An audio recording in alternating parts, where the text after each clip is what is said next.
पिछली online class में पढ़ाए गए विषय बिंदुओं का कल एक छोटा सा परीक्षण किया गया। इस परीक्षण में जो प्रश्न पूछे गए, आइए उनकी चर्चा करते हैं। पहला प्रश्न था, अभिप्रेरणा की व्याख्या जन्मजात मूल प्रवृत्तियों के आधार पर की जा सकती है।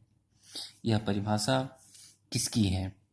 तो यह परिभाषा मैकडूगल की है। किसकी है?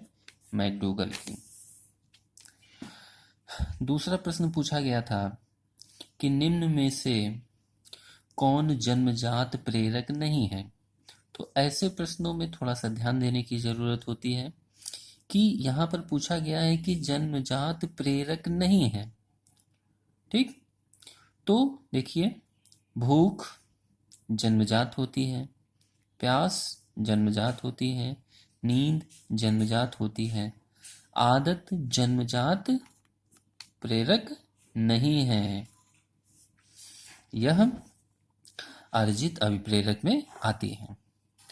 दूसरा है कि एक शिक्षक विद्यार्थियों को अभिप्रेरित कर सकता है, तो इसमें सीधा सा है कि पुरस्कार द्वारा।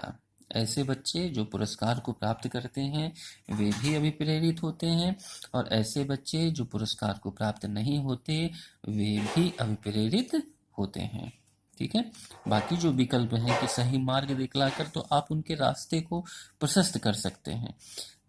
दूसरा है उदाहरण देकर आप उनको कुछ समझा सकते हैं, कक्षा में भाषण देकर आप उनको कुछ बता सकते हैं, लेकिन पुरस्कार ही वह ऐसा माध्यम है जिससे बच्चे को आप अभिप्रेरित कर सकते हैं। दूसरा है निम्न में से जन्मजात अभिप्रेरक कौन सा है। तो जन्मजात जो अभिप्रेरक होते हैं, देखिए,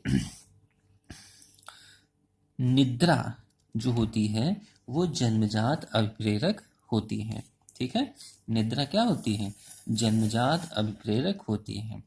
बाकी जैसे जो प्रशंसा है ये कृत्रिम अभिप्रेरक है, खेलना ये स्वाभाविक अभिप्रेरक है, क्रोध ये मनोवैज्ञानिक अभिप्रेरक है। इसके बाद है पुरस्कार एवं दंड हैं। तो ये जब पढ़ाया गया था आप लोगों को थॉमसन के अनुसार प्रेरक, तो उसमें बताया गया था स्वाभाविक अभिप्रेरक और कृत्रिम अभिप्रेरक। तो उसमें कृत्रिम अभिप्रेरकों के उदाहरण में पुरस्कार और दंड होता है।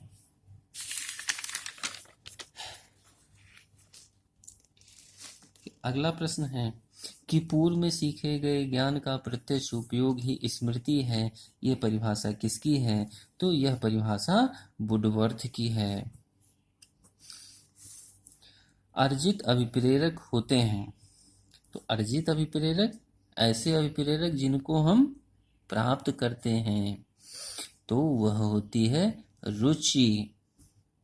वह होती है रुचि। विश्राम हमारी जन्मजात अभिप्रेरक है, भूख हमारी जन्मजात अभिप्रेरक है, निद्रा हमारी जन्मजात अभिप्रेरक है। अभिप्रेरणा में मांग का या आवश्यकता का सिद्धांत प्रतिपादित किया, तो जैसा हम सभी जानते हैं कि इसके प्रतिपादक मैस्लो हैं, और इन्होंने यह बताया है कि आवश्यकता के कारण ही व्यक्ति अभिप्रेरित होता है।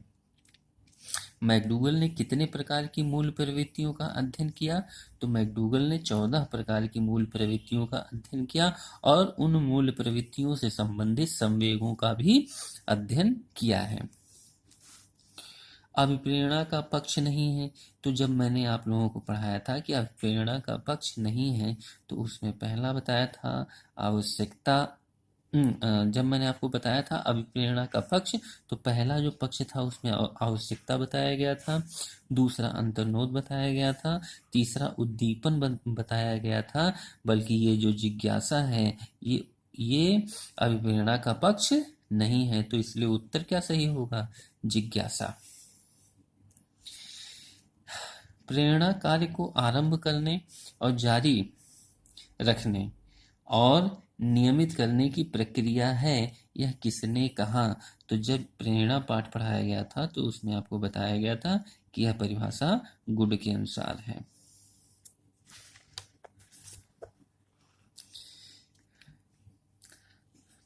अवधान कितने प्रकार का होता है? तो अवधान 2 प्रकार के होते हैं। एक होता है ऐच्छिक अवधान और एक होता है अनैच्छिक अवधान, इसलिए उसमें उत्तर सही होगा ए। अवधान किसी मानसिक क्रिया की एकाग्रता है, यह किसने कहा था? तो अवधान को पढ़ाते समय बताया गया था मैटलिन। रुचियां कितने प्रकार की होती हैं? तो रुचियां 2 प्रकार की होती हैं। एक होती है जन्मजात रुचियां और दूसरी होती है अर्जित रुचियां। तो रुचियां कितने प्रकार की हो गई? 2 प्रकार की। रुचि किया हुआ ध्यान है, यह किसने कहा था? तो रुचि किया हुआ ध्यान है, यह कहा था मैकडूगल ने। दमन के सिद्धांत का प्रतिपादक? तो बहुत ही आसान है, यह सिद्धांत फ्रायड महोदय ने दिया था, जो एक मनोविश्लेषणात्मक अध्ययनकर्ता भी कहलाते हैं। विस्मृति कितने प्रकार की होती है? तो विस्मृति 2 प्रकार की होती है। एक होती है सक्रिय स्मृति और एक होती है निष्क्रिय स्मृति। रटने वाली स्मृति कहलाती है। तो रटने वाली स्मृति, जब स्मृति हमने आपको बताया था तो स्मृति की विशेषताएं, तो उसमें आदत्यजन स्मृति में बताया गया कि यह रटने वाली स्मृति कहलाती है।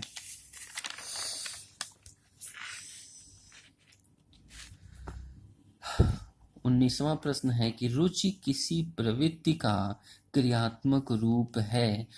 रुचि किसी प्रवृत्ति का क्रियात्मक रूप है, यह किसने कहा? तो यह कहा था ड्रेवल ने। इसके बाद वे प्रेरक जिन्हें व्यक्ति अपने प्रयासों से प्राप्त करता है कहलाती है।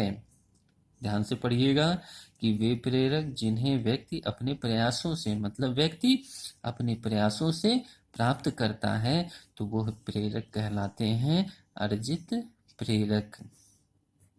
और जन्मजात प्रेरक वे होते हैं जिन्हें व्यक्ति लेकर पैदा होता है।